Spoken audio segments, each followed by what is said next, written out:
नमस्कार, मैं कमलेश कबीर आपका एक बार फिर स्वागत करता हूं इस नए एपिसोड में। आज के इस एपिसोड में हम बात करेंगे ममता बनर्जी की, साथ ही में बात करेंगे राहुल गांधी की। राहुल गांधी नेता प्रतिपक्ष बने हैं और नेता प्रतिपक्ष बनने के बाद में आपने देखा कि हाथरस में जो कांड हुआ, 123 लोगों के आसपास जो है वो मौत हुई और वहाँ पे उनके परिवार वालों के साथ मिलने गए राहुल गांधी। और ये वैसे अगर देखें तो राजनीति के हिसाब से अगर हम देखें तो ये बहुत अच्छा कदम है, जाना भी चाहिए। इन नेताओं को जो है वो ऐसे लोगों से, उनके परिवार वालों से मिलना चाहिए। उसके बाद में आज वो जो है वो बाढ़ पीड़ितों से चले गए मिलने के लिए, आसाम का दौरा, और उसके बाद में मणिपुर भी वो जाने का उनका जो है वो पूरा दौरा। लेकिन जब हम निष्ठा की बात करते हैं और जब हम इससे आगे बढ़ के देखते हैं तो फिर एक सवाल भी खड़ा हो जाता है कि कोई भी विपक्ष की पार्टी, या फिर हम बात करें राहुल गांधी की, तो राहुल गांधी जैसे नेता जो है वो पश्चिमी बंगाल क्यों नहीं जाते?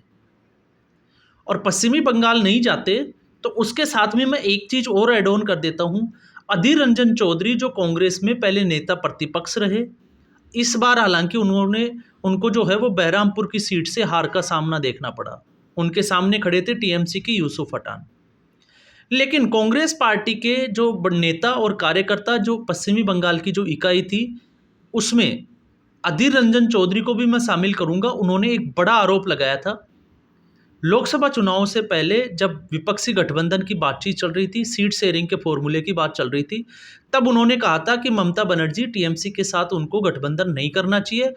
क्यों नहीं करना चाहिए? क्योंकि टीएमसी के लोग जो है उनके कार्यकर्ताओं के साथ मारपीट करते हैं या उनकी हत्या कर देते हैं। और ऐसा जो है वो हमने कई बार जो है वो खबरों में आपने देखा कि पश्चिमी बंगाल से किस तरह की खबरें आती है। और फिर ऐसी स्थिति में जो है वो, जब विपक्ष ये कहता है कि लोकतंत्र खतरे में है और हम विपक्ष के लिए जो है, जिसको हम कहें कि संविधान बचाने की लड़ाई लड़ रहे हैं, तो फिर ये पश्चिमी बंगाल में ममता बनर्जी कौन सा लोकतंत्र बचा रही है या फिर वो कौन से संविधान की लड़ाई लड़ रही है? और फिर ठीक उसी तरीके से चाहे महुआ मोइत्रा जैसे उनके जो है वो सांसद हो, जिस तरह की वो हरकतें कर रहे हैं, क्योंकि उनके ऊपर एक और एफआईआर हो चुकी है, दिल्ली पुलिस ने की है। और क्या क्यों की है? क्योंकि उन्होंने जो है वो बड़ा एक, जिसको कहें कि राष्ट्रीय महिला आयोग की जो अध्यक्ष है उसके बारे में जो टिप्पणी की, उसको लेके जो है वो एफआईआर दर्ज हुई है। खैर, ये वीडियो जो है वो उसके ऊपर आधारित नहीं है, लेकिन ये वीडियो आधारित है संदेश खाली। संदेश खाली में आपने देखा किस तरीके से जो है वो हिंसा और आगजनी हुई और महिलाओं ने एक बड़ा आरोप लगाया साजा शेख के ऊपर। अब साजा शेख के ऊपर एक आरोप ये भी था कि जनवरी में जब उनके वहाँ पे रेड डालने के लिए ईडी की टीम गई तो उन अफसरों के ऊपर हमला करवाया गया साजा शेख के द्वारा। और फिर उसके बाद में जो है वो अगले महीने फरवरी में हमने देखा कि एक नया चैप्टर खुला कि कैसे साजा शेख जो है वो गुंडागर्दी करता था, कैसे जो है वो वहाँ के लोगों की ज़मीनें कब्जाता था और महिलाओं का जो है वो यौन शोषण करता था। उसके बाद में उसको गिरफ्तार कर लिया गया। और जब उनको गिरफ्तार किया साजा शेख को, तो आपने देखा कि उसकी चाल और चाल चलन और चाल ढाल से आपको आइडिया लग जाएगा कि वो किस तरह के रौब में था। हालांकि उसके बाद में उनकी जो है वो थोड़ी, जिसको कहते हैं कि आवभगत हुई और उसके बाद में तेवर ढीले हुए। लेकिन जब ये मामला कोर्ट में चला गया तो हाई कोर्ट में इसको लेके जो है वो लगभग 43 के आसपास, लगभग 43 जो है वो कंप्लेंट एफआईआर दर्ज हो चुकी है। और एफआईआर जो दर्ज हुई उसमें हाई कोर्ट पहले से ही टिप्पणी कर चुका था, कलकत्ता हाई कोर्ट, कि साजा शेख के ऊपर जो है वो सभी मुकदमों में, चाहे वो राशन कार्ड का घोटाला हो या सारे, उन सब में जो है वो सीबीआई जांच होनी चाहिए। और इस जांच के खिलाफ जो है वो ममता बनर्जी, ये देश के इतिहास में पहली बार है जब कोई सरकार किसी अपने निजी व्यक्ति को बचाने के लिए सुप्रीम कोर्ट का रास्ता अपनाती है, और वो भी तब जब उसके खिलाफ जो है वो हाई कोर्ट पहले से ही टिप्पणी कर चुका होता है।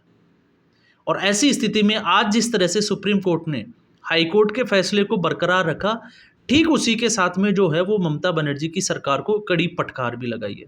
सुप्रीम कोर्ट ने ये तक कहा है कि क्यों एक निजी व्यक्ति के खिलाफ जो है अब तक कार्रवाई नहीं की गई, जबकि इसको बहुत लंबा समय हो गया है, क्योंकि ये मामला जो है वो बहुत पुराना है और अब तक जो है वो उसके ऊपर कोई एक्शन नहीं लिया गया। क्यों नहीं लिया गया? क्योंकि वो उनकी ही पार्टी का जो है वो एक नेता है, इसलिए इनके ऊपर। और सबसे बड़ी बात, कि जब हम बात करते हैं वकालत की, तो इसके जो वकील थे अभिषेक मनु सिंघवी, क्योंकि अभिषेक मनु सिंघवी अरविंद केजरीवाल के भी जो है वो वकील है। दिल्ली का जो शराब घोटाला है उस पूरी नीति का जो दिल्ली लिकर पॉलिसी जो केस है उसको अभिषेक मनु सिंघवी देख रहे हैं। और इसीलिए मैंने कहा था कि केजरीवाल और ममता बनर्जी, इसमें सिमिलरिटीज़ दोनों पार्टियों में जो है वो बहुत ज़्यादा है। जिस तरीके से आम आदमी पार्टी भ्रष्टाचार के आरोपों में एक के बाद एक गिरती नजर आ रही है, ठीक उसी प्रकार टीएमसी के भी कई मंत्री जो है वो जेल में बंद है। और ये आपने देखा, लेकिन इसके बावजूद जो है एक तरफ जो है वो कट्टर ईमानदार की दुहाई देते हैं और लगातार जो है वो केंद्र सरकार के ऊपर आरोप लगाते हैं। ठीक उसी रास्ते पे आप ममता बनर्जी को देखोगे तो ममता बनर्जी भी जो है वो उसी तरह की कि उनकी सरकार जो है वो हरकतें करती है। इससे पहले कैसे उन्होंने एक शारदा घोटाले में आपने देखा कि कैसे एक बड़े पुलिस अधिकारी को बचाने के लिए ममता बनर्जी खुद धरने पे बैठ गई। और अब जब साजा शेख के ऊपर संगीन आरोप है और ईडी जैसी जांच एजेंसी के ऊपर जब हमला हुआ है और दिल्ली हाईकोर्ट जब टिप्पणी दे चुका है, तो उसको बचाने के लिए ममता बनर्जी जो है वो खुलकर सामने आ जाती है और सुप्रीम कोर्ट का दरवाजा तक खटखटाती है। इसलिए भ्रष्टाचार के आरोप भी हैं और साथ में आप देखोगे लगातार, चाहे वो चुनाव प्रक्रिया की बात करें या अब बहुत सारी हम देखते हैं कि घटनाएं पश्चिमी बंगाल में, एक मुद्दा नहीं है, बहुत सारे मुद्दे जो है वो हावी है। लेकिन इसके बावजूद फिर अगर विपक्ष संसद में खड़ा होकर ये बोलता है कि वो संविधान बचाने की लड़ाई लड़ रहे हैं, तो फिर ये कौन सा संविधान बचा रहे हैं, ये जो है ये बड़ा सवाल खड़ा हो जाता है। और इसी से जो है वो राहुल गांधी की नीयत भी जो है वो साफ तौर से दिखाई देती है जब हम इस तरह की बात करते हैं।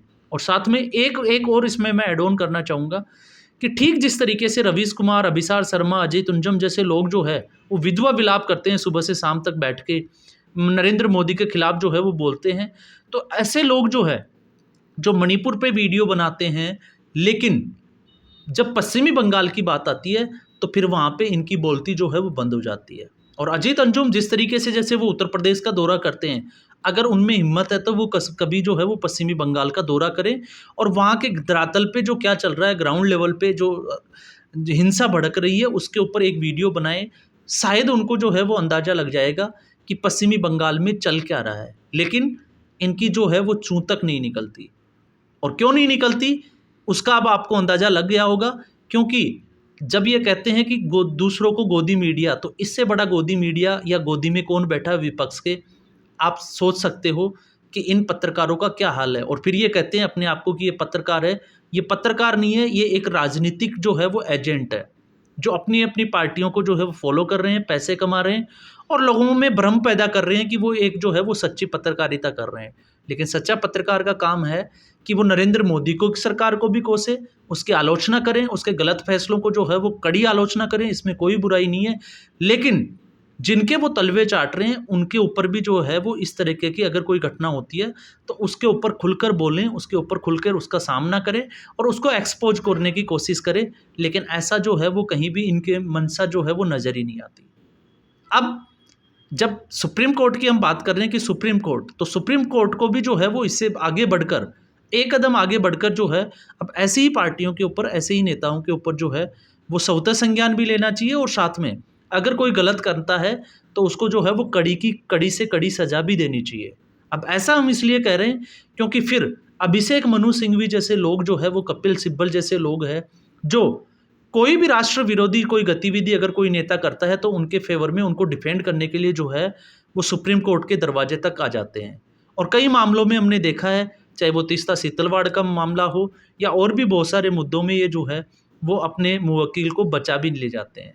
और इसी के आड़ में फिर ये भ्रष्टाचारी लोग, इस तरह के लोग जो है उनको सह मिल जाती है और फिर इनके हौसले बुलंद हो जाते हैं।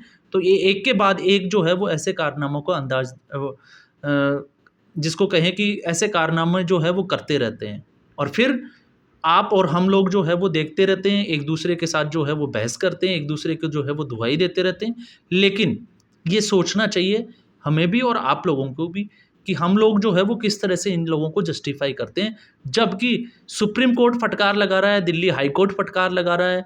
अरविंद केजरीवाल के मामले में भी आपने देखा कि एक के बाद लगातार सुप्रीम कोर्ट और हाई कोर्ट को जो है वो इनकी जमानत के ऊपर ही लगा रखा है।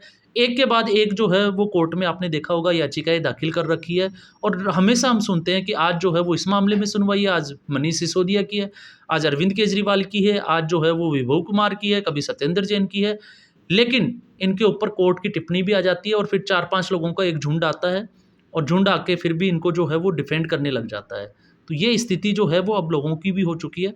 तो इससे भी जो है वो मानसिकता से बाहर निकलने की ज़रूरत है। तो आज के एपिसोड में बस इतना ही। उम्मीद करूँगा आपको ये वीडियो पसंद आया होगा। लाइक करें, वीडियो को शेयर करें और चैनल ज़रूर सब्सक्राइब करें। धन्यवाद।